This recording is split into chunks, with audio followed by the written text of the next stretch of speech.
My team achieved the best metrics in company history. My reward? A few years ago, I was promoted to a management position within the software company I work for.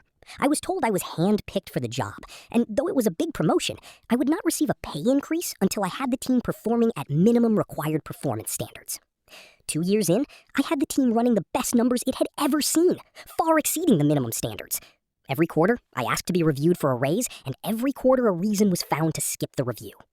Finally, I brought HR into the mix, because fuck you, I'm nailing this and busting my ass over here. Miraculously, a date was set for the end of the month. Funny how that works out. Alas, a week before my review date, where I would surely be granted my rate increase, my direct supervisor, a micromanaging weasel of a man, and the CEO of the company rewrote the minimum requirements to just barely exceed my team's current projected stats. When I came to him, fists clenched, he explained this move as an unrelated adjustment to compensate for improved average performance. Totally. Legit.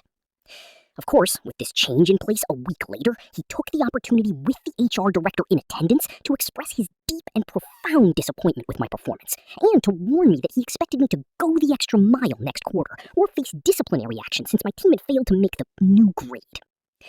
I was angry. So angry. I wanted to complain, but hey, it's the CEO. Who am I going to complain to? He knew that too, and sneered at me anytime he could. That's why I worked even harder, neglected my family and personal health, and worked to drive my team to their limits. We fucking made it too. I was going to show that dick sting he couldn't win. Unless he cheated.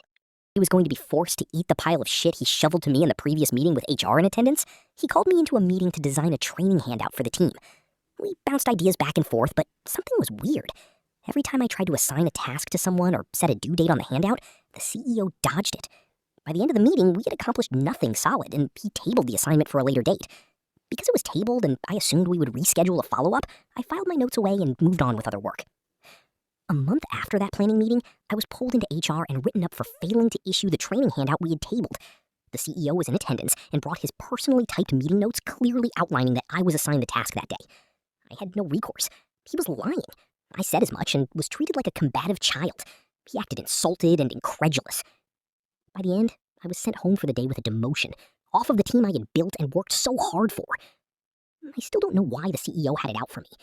He hired in his most ass-lickingest assistant manager to replace me and told everyone he could how bad I did in that position. I'll never be chosen for something like that again, because this fuck decided he didn't like me.